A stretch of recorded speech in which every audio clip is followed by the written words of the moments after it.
இந்த ராஜ்யத்திலே ராதைக்கும் எனக்கும் கல்யாணம் பண்ணி பார்த்து ஆசைப்படுறாளோ அத்தனை பேருக்கும் அந்த இடத்திலே இருந்து நான் அனுகிரகம் புரிவேன். 24 அஷ்டபதி இந்த காவியம் பூர்த்தி ஆயிட்டாலே கண்ணன் சொன்ன வார்த்தை, பகவான் சொன்ன வார்த்தை, இந்த காவியத்தை நீ பூர்த்தி பண்ணினாலே போகுண்டா, நான் கல்யாணம் பண்ணினுட்டதான் அர்த்தம் தான் நான் பகவான். அப்பேற்பட்ட காவிய பூர்த்தி ஆயிருக்குன்னால் மனசார சொல்றேன். ஒரு சின்ன விஷயம் உங்களுக்கு, இந்த ஊருக்கு இந்த இடத்துக்கு நான் முதல் தடவை இருந்தாலும் ஒரு சின்ன டெக்னிக் சொல்றேன். நேற்று கூட சில பேர் என்கிட்ட வந்தா, எங்க ஆத்துல எனக்கு கல்யாணம் ஆகல, எங்க ஆத்துல அந்த குழந்தைக்கு இந்த படிப்பு, எங்க ஆத்துல அது, இந்த மாதிரி எல்லாம் நேற்று சொன்னா. நம்மள மாதிரி பக்தி பண்ணக்கூடிய ஜனங்களுக்கு ஒரே மருந்து பக்தங்க எப்படி தூக்கும். எங்கேயாவது ராதா கல்யாணம் நடந்ததுனால் இன்னைக்கு சொல்றேன் உங்களுக்கு, ஒரு மனசுல ஒரு பிரச்சனை, ஒரு கவலை ஏதாவது இருந்தால் பக்கத்துல எங்க ராதா கல்யாணம் நடக்குதுன்னு பாருங்க, 2 பருத்தங்காயை கொண்டு போய் அவன் முன்னால வச்சுடுங்க. சால்வ் ஆகல ப்ராப்ளம்னா ஏன்னு என்கிட்ட அப்புறம் கேளுங்க. என்னாலே 1000 உதாரணம் சொல்ல முடியும். இந்த பருத்தங்காயை வச்சு 1000 உதாரணம் சொல்ல முடியும். கேவலம் நீச்சனான இவன் பண்ற ஜால்ரா போட்டு பாடுற இந்த பஜன பக்திக்கு 1000 பேருக்கு மேல ஹை. இவனாலயா இவளாலயா? சத்தியமா இல்ல, பரிபூரணமா அதுல அவன் இருக்கான்ங்கிற ஒரு நம்பிக்கையினாலே சொல்கிறேன். பருத்தேங்க கொண்டு போய் வைங்க, பிரச்சனை தீர்வுன்னா அப்புறம் யாருங்க நீங்க?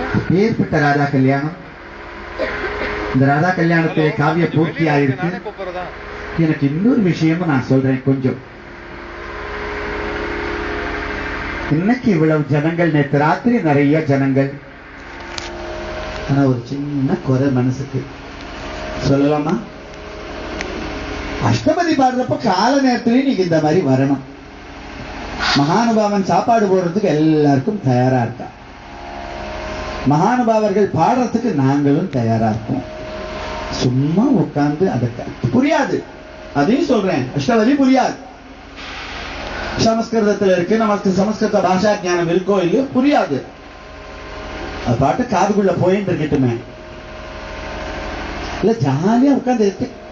பக்கத்துல ஒரு ஃப்ரெண்ட் இருந்தா சூப்பரா இருக்கு இந்த மாமியோட புடவைன்னு ஏதாவது பேசும்போது தப்பு கிடையாது. இங்க வந்து பேசும்போது அஷ்டபதி எப்ப பேசும்போது உங்களை மீறி இந்த அஷ்டபதி காதுக்குள்ள போகட்டும், அதுலயே பாதி பிரச்சனை தீர்ந்து போயிடும். இனி வரும் காலங்களிலே எந்த பாகவதரே வந்து பாடினாலும் சரி, யாரையே அவன் அழைச்சாலும் சரி, காலையில அஷ்டபதினு பத்திரிக்கை போடுறான், அழகா பட்டிருக்கிறான், வந்து உட்காருவோமே செய்வீங்களா? அடுத்த வருஷத்துல யார் வந்து பாடினாலும் இதை நீங்க கண்டிப்பா ஏத்துக்கணும். ஏன்னா ராதா கல்யாணம்ங்கிற ஒரு கிருஷ்ணன் ராமனுக்கும் சீதைக்கும் நடந்த கல்யாணம் நல்லா புரிஞ்சுக்கணும். மீனாட்சி சுந்தரேஸ்வரருக்கு நடந்த கல்யாணம். மங்களாஜலபதிக்கும் பத்மாவதிக்கும் தாயாருக்கும் நடந்த கல்யாணம். இது ஒண்ணுதான் நடக்காத கல்யாணம், ஆனால் காந்தர்வ கல்யாணம். அது எல்லாத்தை விட இது ரொம்ப பவர்ஃபுல்லான ஒரு கல்யாணம் உண்டுனால் இந்த கல்யாணம். ஏன்னா சுவாமி சாலட்டு கொஞ்சம் கற்பனை பண்ணிக்கோங்க. இந்த மாதிரி ஒரு ஆசாமி, நம்மள மாதிரி ஒரு சாதாரண ஆசாமி ஒரு பேப்பர்ல ஒரு ஓலைச்சுவடியில எழுதுறாங்க, அதுக்கு நான் நின்று உனக்கு எல்லாம் பண்றேன்றான் பிரபுன்னா என்ன ஒரு கிருபாளுவா இருப்பான் பாருங்க. அதனாலேதான் ராதா கல்யாணம் பண்ணினேன் சொன்னால் இவ்வளவும் நடக்கும். இன்னைக்கு லோகத்துல பிரச்சனை இல்லாத மனுஷியாலே கிடையாது, கஷ்டம் இல்லாத மனுஷியாலே கிடையாது. யாரா இருந்தாலும் ஏதாவது ஒரு ரூபத்திலே ஏதாவது ஒரு கஷ்டம். நமக்கு கை கொடுக்கக்கூடிய ஒரே மருந்து ராதா கல்யாணம்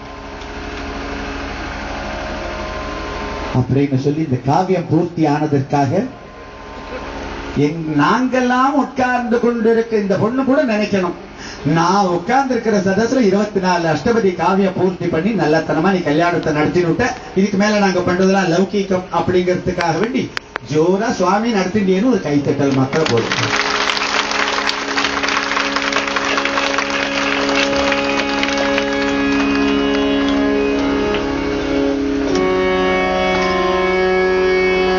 விஷமக்கார கண்ணன்